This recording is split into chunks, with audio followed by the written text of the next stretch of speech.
En Radio Portales de Valparaíso presentamos Revelando.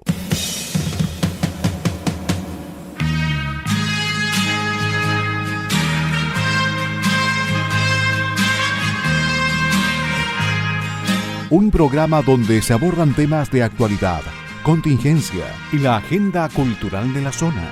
Entrevistas del ámbito nacional e internacional. Revelando es presentado y auspiciado por Asofar AG, Asociación de Oficiales de la Armada de Chile en Retiro, Asociación Gremial. Con ustedes, Revelando en Radio Portales de Valparaíso.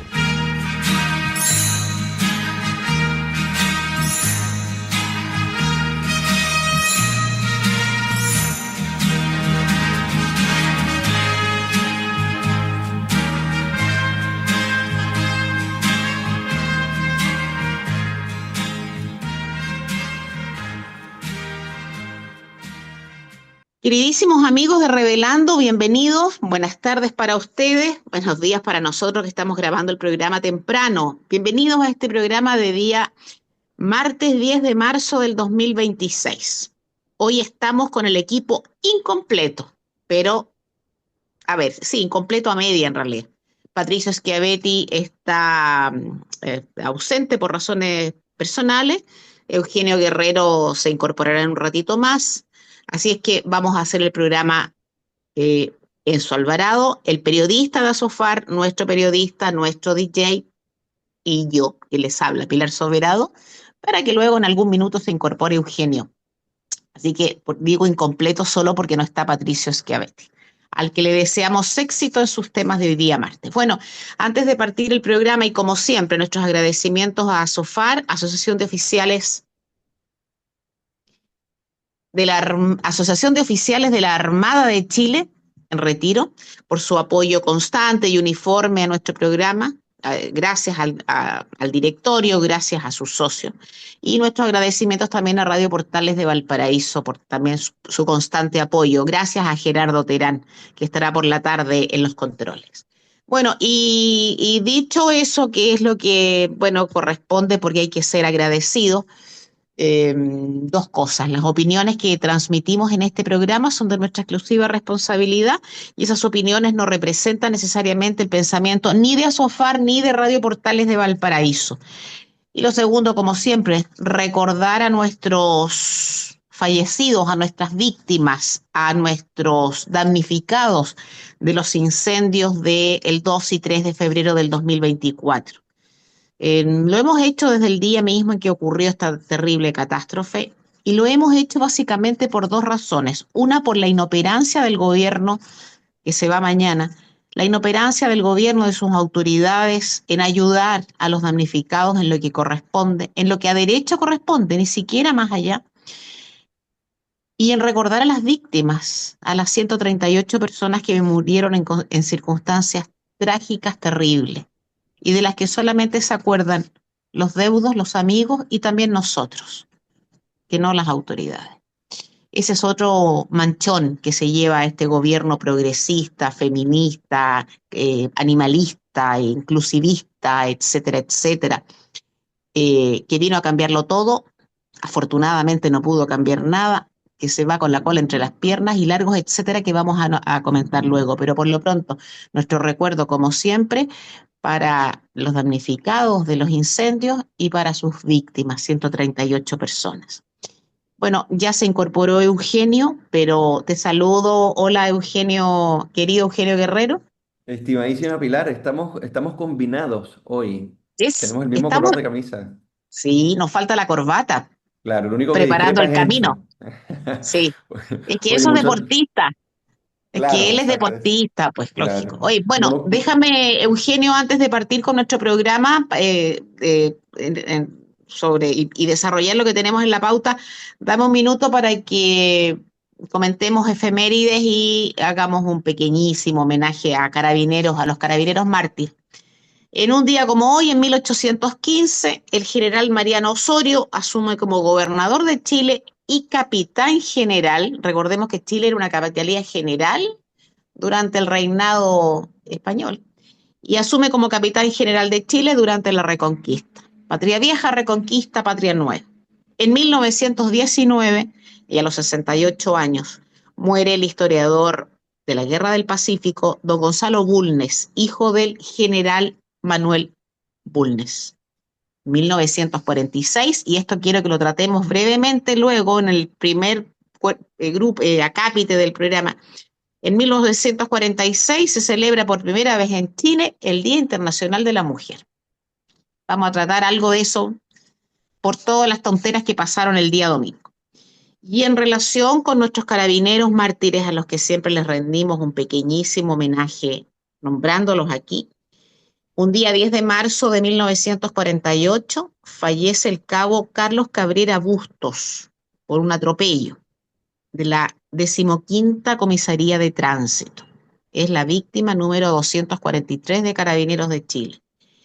Y un día 10 de marzo también de 1948 fallece el cabo Domingo Silva Soto por asfixia por inmersión al hundirse la embarcación en la que viajaba. Él era de la 4ª Comisaría de Nueva Imperial y es el mártir número 244 de Carabineros de Chile.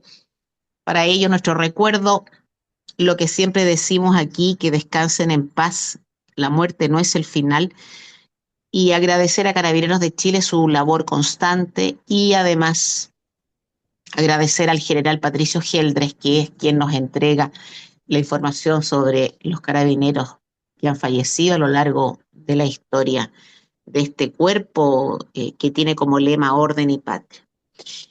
Bueno, don Eugenio, don Enzo, vamos a partir el programa. Yo quisiera brevísimo, volvió la estatua del general Baquedano a la Plaza Baquedano. Volvió de madrugada, sí. Falta la tumba, falta el cuerpo del soldado desconocido. No se ha terminado todavía. Pero es sintomático que haya regresado a puertas de la instalación de un nuevo gobierno. La estatua del general Baquedano, que fue atacada, rota, rayada, denigrada por los que querían refundar Chile. Me parece un gesto muy, muy, muy especial ese. Entiendo que fue de madrugada por un tema de tránsito y de tranquilidad para reinstalar la estatua donde corresponde. Espero que eso signifique, sin duda alguna, signifique tiempos mejores. En fin. Eugenio, ¿cuál es tu opinión con respecto al gobierno que se va, el gobierno del presidente Boric, y tus expectativas para el nuevo gobierno presidido por José Antonio Kast? Bueno, las opiniones no pueden ser más contrapuestas. Decente, sí, pues, bueno, tú eres muy decente, ya, ya, Exacto. sí, Sí, mira, bueno, yo trato de ser lo más ecuánime posible. Es difícil sí, hacerlo cuando se opina del gobierno de Gabriel Boric. Sí que podríamos considerar que es un gobierno realmente, ¿ya? Porque aquí nosotros lo que vimos es a una especie de administración mal administrada que intentaba apagar incendios con base a una improvisación constante de consecuencias tanto intencionadas como no intencionadas que se derivaban de sus propias cuasi políticas y que terminaron llevando al país a un desastre institucional, político y económico no menor. Por eso es que yo creo que con justa salvedad, exceptuando el gobierno de Allende, ha sido el peor gobierno de la historia de Chile hasta el momento, ¿ya? Y sobre todo o sea, de lo que va de siglo, ¿no? Eso por un lado. Por otro lado, bueno, cuando uno ve las cifras y los datos con respecto a, mira, si uno puede ver tres cosas en macro, porque tampoco quiero extenderme tanto, en términos económicos, uno ve crecimiento, inflación y la tasa de empleo. Nuevamente en la macroeconomía es lo que normalmente se ve y también un poco el ámbito fiscal, ¿no? Tenemos un país, en este último punto, muchísimo más endeudado, ¿ok? Y que pretende endeudarse llegando a casi el 50% del PIB. Esto aumentó de manera significativa con este gobierno. Tenemos una tasa de desempleo que creo que no se había visto en democracia, con un bajo crecimiento brutal. eh, y por otro lado, la inflación que se modera, pero no se modera porque el gobierno toma una política respecto a ello, sino que pasamos de un 14%, casi, por ahí hacia el 2022, a menos del 3, pero eso no se hace gracias a Gabriel Boric y el gobierno, sino porque tenemos un banco central independiente, serio y técnico. Pero a nivel de crecimiento y a nivel de desempleo, este gobierno fue un desastre. Pero no solamente eso, sino que a nivel diplomático, lamentablemente, hizo que el país fuera un hazmerreír. Cuando Chile, yo siempre lo he dicho acá y siempre lo voy a mantener, Chile se ha caracterizado siempre por ser un país que se muestra al mundo como política de Estado, independientemente de quién gobierne. Y eso lo hace muy serio. Entonces, tú te imaginas siempre al diplomático chileno con corbata Mm.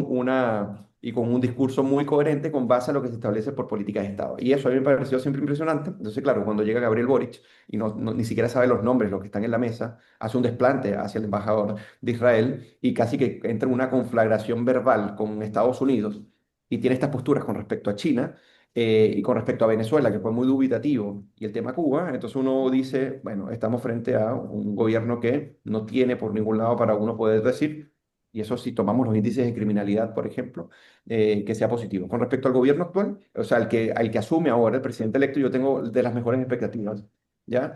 Yo tengo mi temor al primer año, ¿ya? Ya, Que yo espero que no sea un gobierno que tenga que comenzar a cambiar ministros constantemente porque quizás no ya, vayan a responder de una manera efectiva a los desafíos políticos que se le van a colocar. Pero ¿sabes qué siento? Y esto no quiero sonar pesimista, pero yo creo que esto lo vamos a recordar en algún minuto. Yo siento que es un gobierno que no va a hacer lo que se comprometió a hacer en muchos ámbitos. ya. Ok, Siento que le va a faltar muñeca política, siento que le va a faltar visión, no hay políticas concretas bien desarrolladas para lograr esos fines y siento que a pesar de tener un Congreso favorable, va a recular en algunas cosas. Espero equivocarme, sobre todo en términos institucionales y económicos, quizás no en seguridad, pero yo tengo ese presentimiento. ya. Ok. Ahora, súper breve, Eugenio. Si tuvieras que elegir entre esos tres acápites de fracaso, ¿cuál crees que es el peor, donde más fracasó este gobierno? Yo ¿O creo en que más... todos por igual? No, no en todos por igual. Por ejemplo, hay dos, si me permites, el control de la delincuencia y la tasa de desempleo. La tasa de desempleo es un indicador muy fundamental para saber cuál fue el resultado del gobierno. Y cuando tienes cifras que se acercan al 8%, es un desastre en términos monumentales, ¿ya? Entonces yo creo que en Ok. esos dos aspectos quedó muy al debe, sin contar los otros, yo me imagino que lo vamos a mencionar contigo y con eso. Ok, gracias, Eugenio. Don Enzo Alvarado, misma pregunta. Lo, Tu opinión con respecto al gobierno saliente y tus expectativas respecto del gobierno entrante. Es interesante porque concuerdo con Eugenio en hartos puntos, pero me gustaría darle una vuelta, en el sentido que quizás para las personas normales que tienen sentido común y dos dedos de frente, claro, este gobierno fue un fracaso estrepitoso, pero para ellos yo creo que fue un éxito rotundo, salvo en la parte de querer cambiar la constitución, que fracasaron, pero fueron exitosos en acercarnos a los BRICS, por ejemplo, y alejarnos de la órbita de la órbita de Estados Unidos.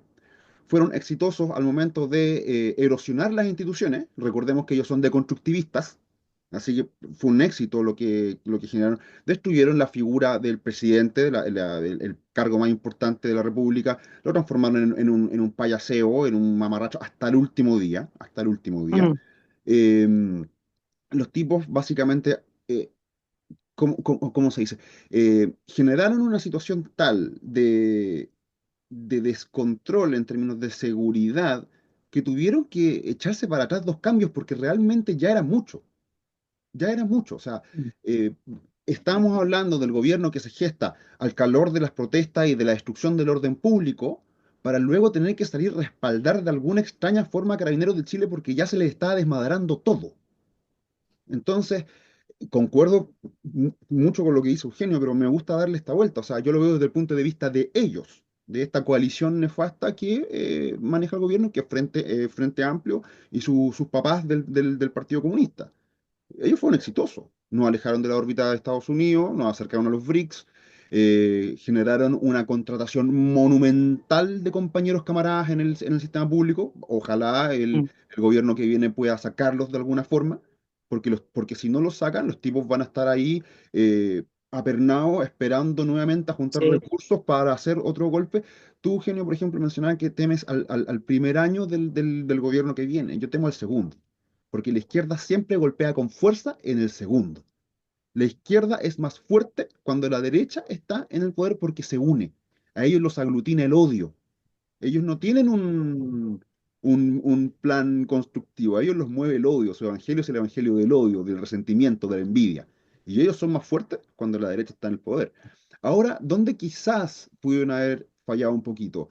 Que existe una percepción, y yo me acuerdo muy bien del primer y segundo año del gobierno de Boric, donde las personas normales de todos los días que toman la micro hablaban muy bien del presidente Piñera, pero no por ser un gran gestor, sino porque el señor Piñera entregaba cositas, entregaba bonitos, entregaba plata. En ese sentido, y aquí yo me hago totalmente responsable de mi dicho, el presidente Piñera, que en paz descanse, fue el presidente más de izquierda que hemos tenido, porque realmente regaló plata por todo. Nuestra plata, por cierto, con nuestros impuestos. Entonces, a Gabriel Boric le faltó eso. Le faltó entregar bonito, le faltó entregar porque ya lo despilfarraron todo. Entonces, yo creo que quizás ese sea un punto como de fracaso de este gobierno. Ahora, si me preguntan respecto a qué es cuáles son mis expectativas del gobierno que viene, yo le deseo lo mejor. En serio, yo Ujú. quiero que al país le vaya bien. Como chileno, quiero nuevamente salir tarde en la noche a la calle, quiero que la gente tenga trabajo, quiero pagar menos impuestos, quiero que el país se desarrolle, quiero todo lo mejor para el gobierno que viene. Pero mis expectativas son muy bajas, muy, muy bajas. En el sentido que yo siento que a José Antonio Kast y a su gobierno le entregaron una bomba de tiempo. Ujú. Entregaron una bomba de tiempo. Entonces, esperemos, Dios mediante, que logre desactivarla, porque estamos hablando de una inflación que, según este gobierno, está bajo control, pero yo no les creo ni lo que rezan. No, Nos entregaron una situación a nivel internacional, como bien mencionado Eugenio, que nos dejaron muy mal frente a gente que históricamente han sido nuestros aliados. O sea, nosotros estamos en una órbita occidental, ¿ya? Y nos dejaron mal parados con todo, sobre todo con Estados Unidos, que yo puedo tener opiniones de encuentros y desencuentros, pero lo siento, hay cosas que son, ¿me entienden? Yo, por ejemplo, yo no tengo una opinión muy favorable a Israel, pero entiendo muy bien que son uno de nuestros aliados estratégicos en términos de defensa. O sea, no puedes darte estos gustitos. Entonces, José Antonio Kast va a tener que recomponer la economía, la seguridad y nuestras relaciones internacionales. Y espero que tenga algo que a veces la derecha peca de o carece de, como bien dijo Eugenio, la muñeca política. La derecha chilena tiende a ser tan tecnócrata que se le olvida la importancia de la política y que es esencial. Así que, insisto, mis mejores deseos, pero mis expectativas son muy bajas. Eso. ya. Ahora, o sea, esto es para los dos. Es verdad al gobierno de José Antonio Kast, que pudo haber sido el gobierno de Evelyn Matei o pudo haber sido el gobierno de Johannes Kaiser, Mm. cualquiera. El país que deja Boric es un país con muchísimos problemas de variada naturaleza, como ustedes han dicho. Pero el hecho de que sea así es una realidad que hay que enfrentar. O sea, no me cabe ninguna duda que todos los presidenciables de derecha, y particularmente José Antonio Kast, quizás también Johannes Kaiser, pero particularmente José Antonio Kast, tenían claro que el llegar al poder, si llegaban al poder, iba a significar una verdadera revolución para poder solucionar todo lo que este gobierno dejó, que objetivamente es muy malo. Yo convengo contigo, Eugenio, en que a lo mejor ellos piensan que no lo hicieron mal, pero en la interna deben estar muy descontentos porque recuerda que ellos querían refundar Chile. Recuerda que la constitución esa reprobada, reprobable, mamarrachenta, rasca, era la constitución que necesitaba. Se jugó el gobierno partiendo del presidente por esa constitución y esa constitución les iba a permitir cambiar Chile completamente y fracasaron. Entonces, yo no sé si para el discurso sí pueden decir que les fue bien, pero en la interna yo creo que no. Honestamente no. Ahora, claro, si pensamos en ese 30% de gente que adhiere a Boric y ellos se juntan con ese 30%, es probable que piensen que les fue bien, pero las grandes cifras demuestran que no, que al gobierno le fue mal. Y al gobierno le fue mal dándose otra vez una tremenda vuelta rocambolesca, porque recuerden auditores que este gobierno era el del Gualmapu, están en estado de excepción constitucional permanente, ya no es de excepción, que refundar a Carabineros de Chile. Hace una semana le entregan a este caballero, no voy a emitir ni un comentario, Carabineros de Chile le entrega una medalla como alguacil hiper destacado por todo lo que hizo por Carabineros, así que no le resultó. Recordemos que ellos tenían un plan, el tema seguridad no era tema, y no pudieron hacer nada en eso. Ahora, yo sí convengo en que sí hubo desgraciadamente, desafortunadamente, y eso va a tener que solucionarlo este gobierno que parte mañana, un ataque frontal a las instituciones, muchas veces velado, que es el peor de todos. Entonces eso va a tener que solucionarlo el gobierno de José Antonio Kast. Ahora, yo al gobierno de José Antonio Kast le deseo lo mejor. Espero que le vaya estupendo en todo y yo creo que uno puede ayudar para que a este gobierno le vaya bien, porque si al gobierno le va bien, nos va bien a nosotros. Sobre todo en temas tan terribles como son, por ejemplo, el tema económico, que es el tema número uno. Desgraciadamente tenemos el problema con Irán ahora y el tema del petróleo, pero bueno, tenemos temas complicados que resolver, el tema migratorio, el tema de la seguridad. Yo creo que ha puesto gente capaz en los ministerios, sobre todo en estos ministerios que son tan sensibles. ¿Va a ser fácil? No, evidentemente no va a ser fácil y él sabe que no va a ser fácil. Y yo creo que este grupo de gente es menos, la derecha es verdad, la derecha quiere gestión, la derecha gestiona bien y se olvida de lo demás. Yo creo que este grupo gobernante piensa más allá de la gestión. Espero que así sea, espero que así sea.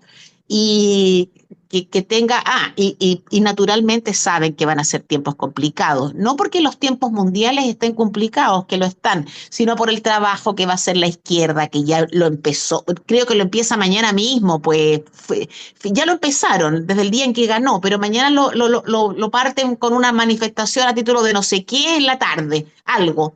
No ha gobernado y se van a manifestar en contra, porque la izquierda es así. Si ellos no dejan gobernar. Recordemos lo que hizo el otro día Boric en la Chile, pues ahí gritando los cuatro vientos que quería una fecha más participativa. ¿Qué significa eso? ¿Qué es eso? ¿Que trabajen más en la Federación de Estudiantes? ¿Que se preocupen de los alumnos más necesitados? No, no, que hagan política contingente en contra del gobierno que viene. Y lo último, que no sé si era el último posteo, un ex Twitter, un X que puso contra Trump otra vez, y termina con la frase de Arendt sobre la banalidad del mal. Mira qué moral tiene este hombre, qué personalidad tiene, pero bueno, es así, es él. Niños, vamos a la pausa musical para alegrar un poco esta última parte de la discusión. Elvis Presley, que lanzó al mercado en 1969, ninguno de ustedes había nacido y yo tenía 7 años, una niña, una canción muy bonita que no la creó él, la hizo otra persona, tiene otro autor, al que no le gustó el ritmo que le dio Elvis. Suspicious Mind, que habla de un momento muy complicado de su vida personal relacionado ese momento con el matrimonio. Es una súplica un tanto desesperada, habla de los celos, habla de la suspicacia, habla de este tema que se infiltra en las vidas de las parejas muchas veces. Así que escuchemos esta canción, 1969, el gran Elvis Presley. Y estamos de vuelta en nuestro segundo bloque de nuestro programa de cada martes Revelando. Nos encontramos en los controles con Enzo, pero también la participación. Así que Enzo, bienvenido. Y bueno, como siempre, Pilar Soberado y Patricio Schevetti, que no nos pudo acompañar hoy, pero le mandamos desde acá un fuerte abrazo a los tres. ¿Ya? Así que bueno, después de haber escuchado a Suspicious Mind, en este caso de Elvis Presley, seguimos con un bloque que ya no es tan nacional, sino que vamos a tratar de hacerlo un poco más internacional y sobre todo por las conflagraciones que se están dando de una manera, no podríamos decir inusitada, pero sí bastante bélica y profunda, sobre todo por el ataque y a la guerra que tiene Estados Unidos contra Irán. Yo quiero, antes de pasarle la palabra a Pilar y luego a Enzo, que cuando uno dice Estados Unidos atacó o Israel atacó a Irán, yo creo que eso es falso e incorrecto. Israel y Estados Unidos se defienden de Irán, porque Irán, por décadas, desde el 79 hasta ahora, lo que ha hecho es financiar grupos proxies y representar una amenaza sustancial, no solamente para Israel, que le llama el pequeño Satán, sino para el gran Satán, que para ellos es Estados Unidos, así le llaman. Y la Sí. revolución básicamente iraní, con el Ayatollah Khomeini, parte precisamente para borrar del mapa ambos satanes, ¿ok? Esa era la aspiración. ¿Y quién estaba en esa inauguración del Estado con estos, con este tinte bélico? Yasser Arafat, por ejemplo. Entonces, cuando uno dice Estados Unidos ataca o Israel ataca, no, se defienden porque por décadas el financiamiento terrorista ha llegado directamente, sobre todo a Israel, en este caso no a Estados Unidos. Entonces, quería ver cómo lo veían ustedes. Yo después podemos dar una opinión más pormenorizada sobre todo lo que se está viendo en Israel y en Irán. Pero adelante, Pilar, ¿cómo ves tú el tema? Mira, qué bueno que partiste señalando que, o sea, desmontando un poco lo que se dice con respecto a que Estados Unidos e Israel atacaron a Irán. Eso estrictamente, a ver, en las sola guerras, sí, ellos desplegaron sus fuerzas para atacar, no a Irán entero, naturalmente, ciertas posesiones iraníes. Pero el tema fue una respuesta a la política iraní, efectivamente, desde el año 1979, con la caída del Shah, con el derribamiento del Shah y la llegada de esta teocracia fundamentalista a Irán. Porque Irán eh, es el país, como tú dices, Eugenio, es el país de esa zona tan importante para el mundo que considera que Estados Unidos es el diablo. E Israel también. Son los grandes opositores, es el gran opositor a estos dos países, que ha financiado reiteradamente y está aprobado los grupos terroristas que actúan en la zona, como Hezbollah, como Hamas, como los hutíes, como tantos otros, siempre ayudando al eventual derrocamiento del Estado, a la desaparición del Estado de Israel. Y en el caso de Estados Unidos de Norteamérica, que eso es imposible, pero por lo menos siempre tratando de causarle perjuicio, ya sea en sus embajadas, en sus consulados, donde están sus soldados, etcétera, etcétera. Ahora, lo que pasa es que el discurso de Irán, que ha sido aupado por la izquierda y por la progresía de izquierda, habla de una guerra iniciada por, por Estados Unidos y por Israel en contra de un pobre Irán. Se olvidan de esto que acabamos de comentar con respecto a lo que ha significado Irán en el mundo desde el año 1979 y se olvidan del sistema político que rige en Irán, que además defiende, que se supone que defiende la izquierda en el sentido de que Irán ataca a las mujeres, no les permite ser seres libres, digamos, ataca a la homosexualidad, no hay libertad religiosa, etcétera, etcétera, que son cuestiones que se supone que la izquierda debe favorecer el tema feminista. Y ahí se olvida. ¿Por qué se olvida la izquierda de esta forma tan radical de eso y apoya a Irán? Porque tiene que ser contraria a Estados Unidos. Yo de Estados Unidos de Norteamérica y especialmente gobernada por un presidente como Trump. Yo no sé si bajo la presidencia de Obama y si Obama hubiese hecho esto, que en una de esas también lo hubiese hecho, no lo sé, la izquierda había salido a gritar como ha salido, como lo ha hecho ahora. Es probable que no. Es probable que no. Pero la política dura de Estados Unidos con Irán es de larga data, no es un tema que se le haya ocurrido a Trump. Ahora, yo creo que Trump se apuró un poco a petición de Netanyahu, ¿eh? Y ahí con respecto a los fundamentos de Netanyahu, yo no quiero decir nada, porque yo, al igual que eso, no soy muy pro-israelí, pero en esto tampoco me voy a perder. O sea, aquí está claro que es un tema de subsistencia. El tema con Irán, a mí, por lo que yo entiendo y por lo que yo veo, es un tema grave, es un tema grave para el mundo. Irán no es Irak. El ejército iraní tiene una fuerza importante. Está la famosa Guardia Revolucionaria. Murió Jameini, pero ya hay otro ayatolá que es el hijo de Jameini. Entonces yo creo que esto va a ser más difícil. Estados Unidos quiere e Israel quieren que Irán se desmilitarice. ¿Se podrá conseguir eso? No lo sé. Irán tiene la llave famosa esa en el famoso paso de Hormuz, en el estrecho de Hormuz. ¿Se podrá con la presencia de los buques de la OTAN, porque allá partieron los franceses y le seguirán otros, desbloquear y obligar a Irán a, a liberar el trayecto, el camino, digamos, la ruta? El, No sé. el estrecho. El estrecho. ¿Qué dije yo? El paso. Bueno, el estrecho. Entonces creo que es un tema difícil, un tema complicado, eh, que tiene como otra vez y como en la guerra de Gaza, como en lo de Gaza, a toda una opinión izquierdista, progresista en contra de lo que hace Estados Unidos e Israel por el solo hecho de que son ellos. ¿Ah? Las bajas son terribles. Esto en todo caso no es asimilable a la a lo de Gaza. Esto es un tema distinto. Lo veo complicado y lo veo complicado. Lamento que además tenga que asumir José Antonio Kast con este problema encima. Lo lamento, porque es una cuestión que no puede manejar él, indiscutiblemente. En fin, Enzo, Es un tema sin duda complejo y sí, nuevamente también mencionar, tal cual como lo hizo usted, doña Pilar, con lo que menciona Eugenio, que esto es un tema de larga data, no caer en el reduccionismo de que no, los malvados gringos y los israelitas atacan a una indefensa Irán, no, es jugar al inocente, ¿ya? Pero también no hay que olvidar que la izquierda progresista es interseccionalista y el enemigo de la izquierda progre es el hombre blanco cristiano. Eso es. sí, Y sí, para ir en contra del hombre blanco cristiano van a hacer pactos con quien sea. Y en este caso es el mundo musulmán, obviando que el mundo musulmán efectivamente trata a las mujeres ni siquiera como ciudadanos de segunda categoría. No son ciudadanos. no, Las mujeres no son ciudadanos. Partamos por ahí. Eh, de las minorías sexuales ni hablar, de la libertad de culto, nada, jamás se supo. Recordemos que el mundo musulmán, a diferencia de la cristiandad, nunca ha estado, o sea, no creció bajo el escrutinio de la filosofía, cosa que la cristiandad sí. La cristiandad, por temas históricos, por temas temporales, siempre ha tenido un estrecho vínculo con la filosofía, en pro y en contra. O sea, tenemos grandes mentes como Santo Tomás de Aquino, por ejemplo, ¿ya? Eh, y algunas personas pueden decir, ah, pero la Inquisición y Galileo. Sí, pero son casos anecdóticos donde la iglesia trató de poner como cortafuegos.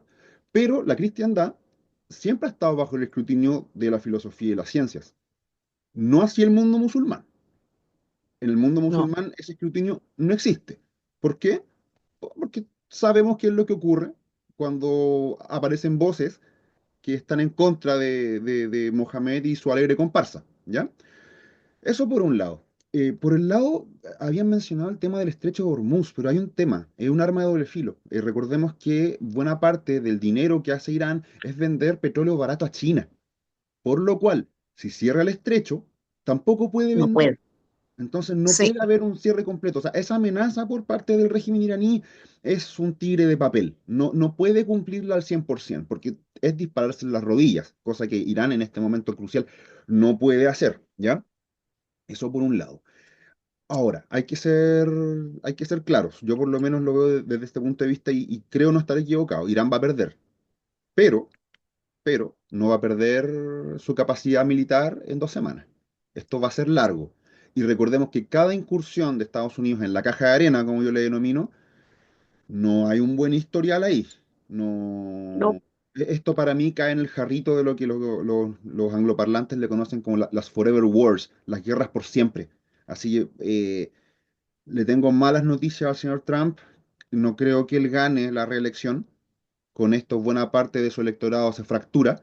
El MAGA Movement está fracturado. Ahora está America First, que son gente de derecha que no quiere Israel. Y el MAGA, lo que queda del MAGA Movement, ya de gente mayor, sobre todo de una raíz más protestante, que están a favor de esta clase de aventuras en el cajón de arena. Yo no veo bien eso para Donald Trump en lo que son las midterm elections que vienen luego, pero bueno, eso desde el punto de vista de Occidente. Lo que ocurre en Oriente ya es cada vez más tenso y cada vez más peligroso para nosotros, de hecho, por la economía que todo sube, a diferencia de lo que dijo, no sé si se acuerdan, lo que dijo el ministro Bravo en su momento, pero si da lo mismo, si aquí no compramos en dólares. Sí, sí, sí, sí, como si no sí. existiera tipo de cambio. No, Oye, oye, ahora yo quiero hacer mi aporte a este tema. Eh, bueno, varias cosas, ¿no? Bueno, lo primero es que, bueno, para la impresión de lo que nos escuchan, y bueno, Enzo y Pilar, en el caso de que no lo hayan sabido antes, fíjense que el Islam tuvo su edad dorada. Su edad dorada pasó, fue desde el siglo VIII hasta el siglo XIII. Y ahí, en ese periodo, sí tuvo un buen escrutinio filosófico, medicina, ciencia, incluso todos los que estudiamos matemáticas con Baldor, ¿recuerdan?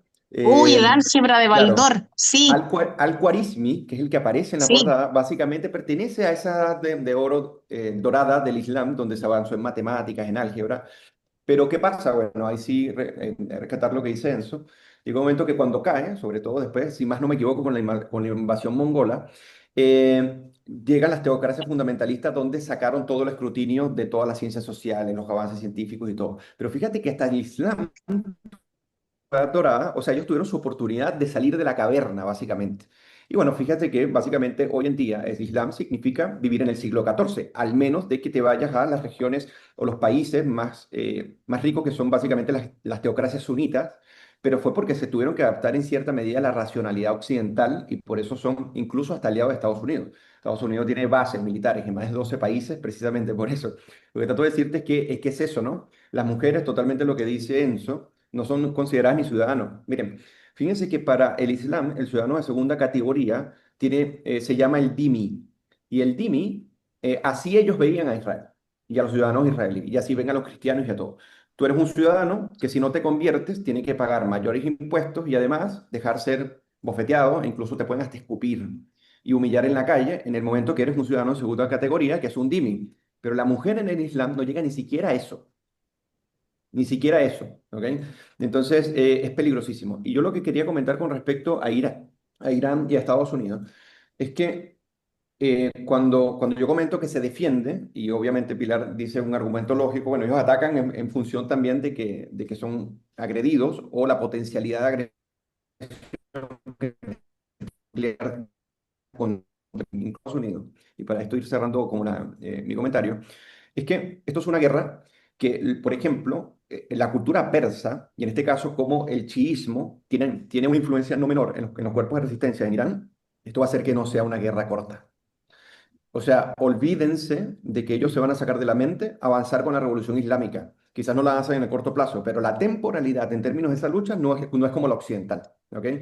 O sea, no es como la cultura woke, que de repente le ganaste y le quitaste el internet y ya se sienten deprimidos y sienten que el mundo se fue. No, para ellos lo puedes dejar hasta desnudo y ellos van a seguir en la resistencia. No es como el cobarde chavismo, por ejemplo, que se la tiraban de revolucionarios y antiimperialistas y llegó Donald Trump con los Delta Force, le desarticularon todo el sistema aéreo y no dispararon ni una bala, básicamente. O sea, lo que trato de decir con esto es que lo que se les va a plantar en Irán va a ser de larga data. Aquí tú puedes desmilitarizar, tú puedes quitar las armas nucleares y su potencialidad y puedes incluso desarticular el ámbito misilístico. Pero la guerra contra Estados Unidos empezó culturalmente y cuando está culturalmente anclado y religiosamente predestinado, básicamente, es difícil que tú entiendas resistencia en términos occidentales, eso es lo que trato de decir. Y por último, a mí me parece que en este caso Israel no solamente se plegó a lo que Estados Unidos decía, básicamente Netanyahu quería hacer esto antes, era evidente ya, Sí, pero Estados sí. Unidos, Estados Unidos lo plegó. ¿Por qué? Porque Israel es el que tiene el mayor peligro. El mayor peligro, y acá voy a decir algo que no es muy popular, pero es una realidad. Estados Unidos ha armado 6 veces más a potencias islámicas que son contrarias a Israel, pero que no están en el chiismo, que el propio Israel. Entonces, cuando uno dice, por ejemplo, que Estados Unidos, por ejemplo, es pro-Israel, no, Estados Unidos me parece que en este momento, o sea, puede atacar Irán, pero mientras siga el financiamiento y básicamente los tratados que vienen implícitamente, que vienen ejerciendo con otras potencias islámicas que están en contra del Estado de Israel y que le gustaría desaparecerlo, uno podría decir que el tema del Medio Oriente con Israel no es un tema que se va a acabar ahora, sino que pueden ir a tratados de globalización muchísimo más consolidados, pero eso no va a acabar la guerra y tampoco que quieran sacar a Israel de su territorio legítimamente construido. Así que quería aportar eso porque uno ve que Estados Unidos posiblemente esté con una predilección hacia Israel, pero uno ve que desde el Irán Counter, por ejemplo, que fue el caso de Ronald Reagan con el financiamiento a armas iraní de manera sustancial y consecutivamente el financiamiento en armas a enemigos de Israel es fundamental, es brutal para Estados Unidos. Entonces, este complejo de la geopolítica hay que analizarlo de manera más pormenorizada porque no necesariamente es pro-israelí, sino pro-Estados Unidos y eso no significa que siempre coincida con los intereses de Israel. Entonces, quería agregar eso. Y claro, si esto es Estados Unidos primero, si eso es una realidad. Claro. Bueno, Estados Unidos es el que suministra armamento a un país tan rico como Arabia Saudita, por ejemplo. Claro. A Ahora, Irak, por Arabia ejemplo. Saudita es el enemigo número uno de Irán. Recuerda que los saudíes son sunitas y estos son chiitas, entonces ahí Así es. se generan unos problemas que son mayores, ni siquiera decir no menores. Oye, no es que haya que terminar el tema Irán-Irak, pero Irán, Estados Unidos, Israel, no, pero también en el ámbito internacional. Tú sabes, Eugenio, que el pasado mañana llega María Corina Machado a Chile. Por supuesto que lo sé. Ya ando emocionadísimo. Y llega María Corina, sí. Va a estar, le van a hacer va a tener varios eventos, una agenda muy apretada. Va a estar en la Universidad del Desarrollo, va a estar en la Municipalidad de Santiago, va a estar en el Teatro Santiago, creo. Va a estar también en el cambio de administración de José Antonio Caz. Va a tener una agenda bastante apretada en diversas entrevistas, pero viene y se va a pasar 2 días nomás, según lo que me indican. Y va a ser bueno porque usted sabe muy bien que en Latinoamérica, creo que después de Colombia, la mayor cantidad de venezolanos que están es en Chile. Entonces va a Ya, ser, va a ser algo muy bueno y positivo, porque ustedes saben que si se llega a recuperar la democracia en Venezuela, bueno, una parte no menor se regresaría al país, sobre todo con la esperanza de un gobierno liberal, de derecha, con ciertos tintes conservadores que son importantes, y que eso los representa María Corina Machado frente a todo el establishment progre, socialdemócrata, incluso comunistoide. Así que yo estoy muy contento, muy feliz que la Nobel de la Paz esté por acá en Chile muy pronto. sí, y entiendo que además viene Juan Guaidó también, pero Juan Guaidó llegaría a la transmisión del mando mañana. Sí, yo no sé qué va a hacer ese tipo acá. No sé, pues, Yo por ¿tú qué él sabes? siento, yo siento por él, porque él fue invitado a una charla en una universidad, pero Juan Guaidó tiene, o sea, dentro del círculo opositor real, las peores dudas, porque hay casos de corrupción incluso que estarían en curso de investigación. Y este tipo traicionó toda la causa venezolana. El que se plasmó y el que evitó que la intervención fuera antes de Donald Trump hacia Venezuela fue él. Él básicamente entregó la república y su liderazgo no significó absolutamente nada, sino, es más, significó el empeoramiento de toda la oposición venezolana, la fragmentación, y terminó siendo el peor desagrado que haya podido tener la oposición venezolana desde Enrique Capriles, ¿ya? Entonces, esto Ya. es decir mucho. Entonces, yo no me imagino a María Corina topándose con ese No, ser, porque es un no, ser. pero si el punto es que viene, yo iba para allá. Oye, y tema 3 que es importante, o sea, que es importante, es muy importante. Colombia tiene elecciones prontamente. Sí. Tuvo este domingo, Sí, ¿no? no, en mayo. O sea, Pero hubo unas parlamentarias, sí, claro, las sí. hubo, sí, pero hay elecciones presidenciales. Enzo, ¿sabes algo de eso o no? Había leído comentarios, pero sin ver los resultados concretos, pero parece que la izquierda tenía buenos números en estas elecciones, lo cual no me extraña, teniendo al presidente que tienen, no me extraña, conociendo al electorado que tienen también. O sea, Ya. en Hispanoamérica tenemos en Europa va al revés y en Estados Unidos un poco también, pero la gente joven aún comulga con estas ideas fracasadas, si son ideas fracasadas, no, ¿para qué lo vamos a tirar en suave? Entonces hay un caldo de cultivo más o menos, o sea, es cosa de ver lo que fue el 8M. Esa gente no vota derecha, No, para nada, pero es un 30%, menos de un 30%. Hay un porcentaje altísimo de mujeres en este caso que no simpatizan con la forma en que se lleva adelante el movimiento feminista. ¿No? No hay ninguna mujer que no quiera ser igual ante la ley y todo el tema. No hay nadie, todas pensamos lo mismo. El tema es cómo se lleva a los extremos el movimiento feminista que ya cae en la vulgaridad, en que todos los hombres son violadores, etcétera, etcétera. Claro, es un tema distinto. son absurdos esos, definitivamente absurdos.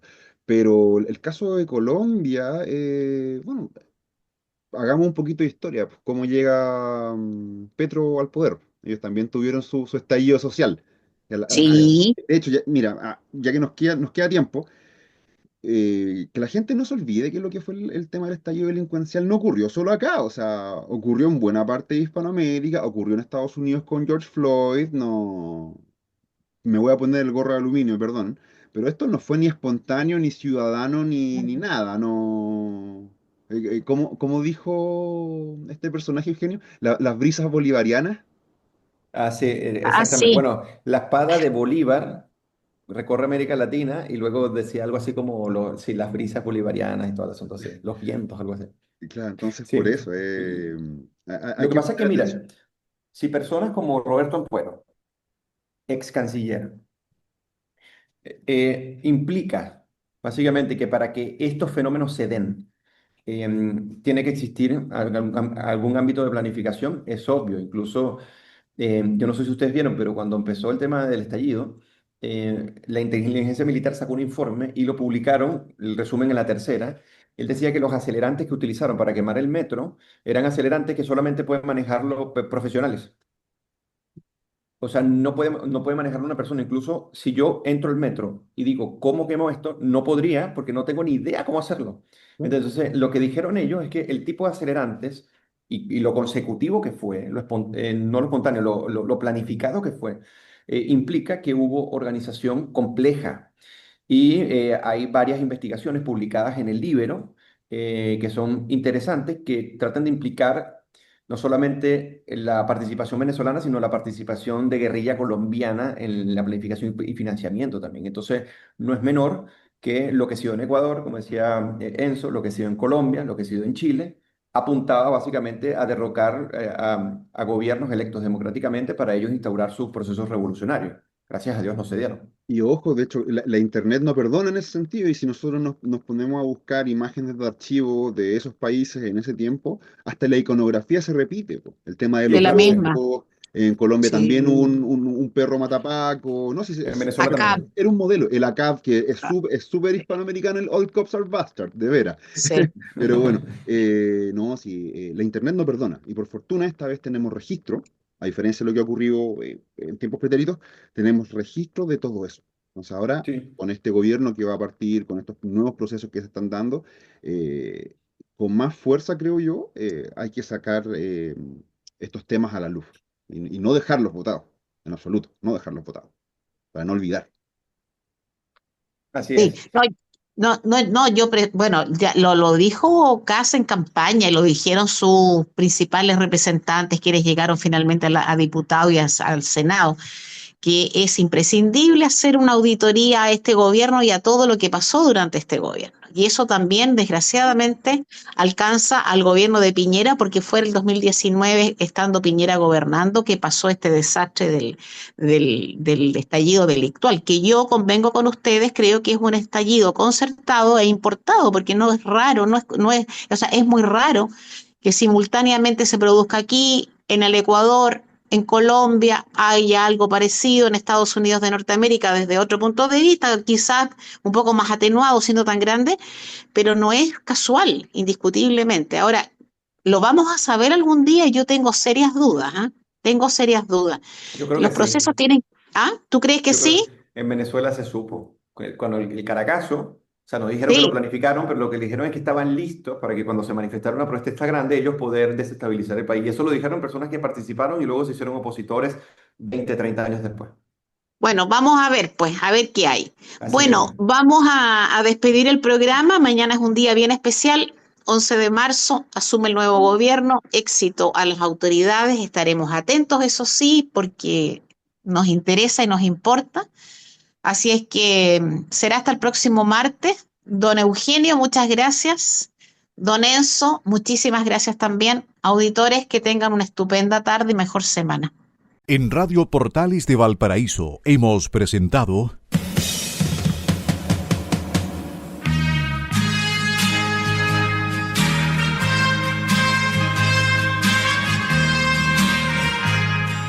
Revelando, un programa donde se abordan temas de actualidad, contingencia, entrevistas del ámbito nacional e internacional.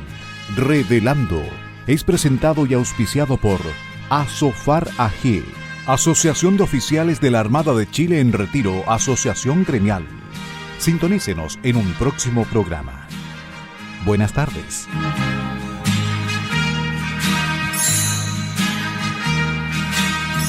Las opiniones vertidas en este programa son de exclusiva responsabilidad de quienes las emiten y no representan necesariamente el pensamiento de Radio Portales de Valparaíso.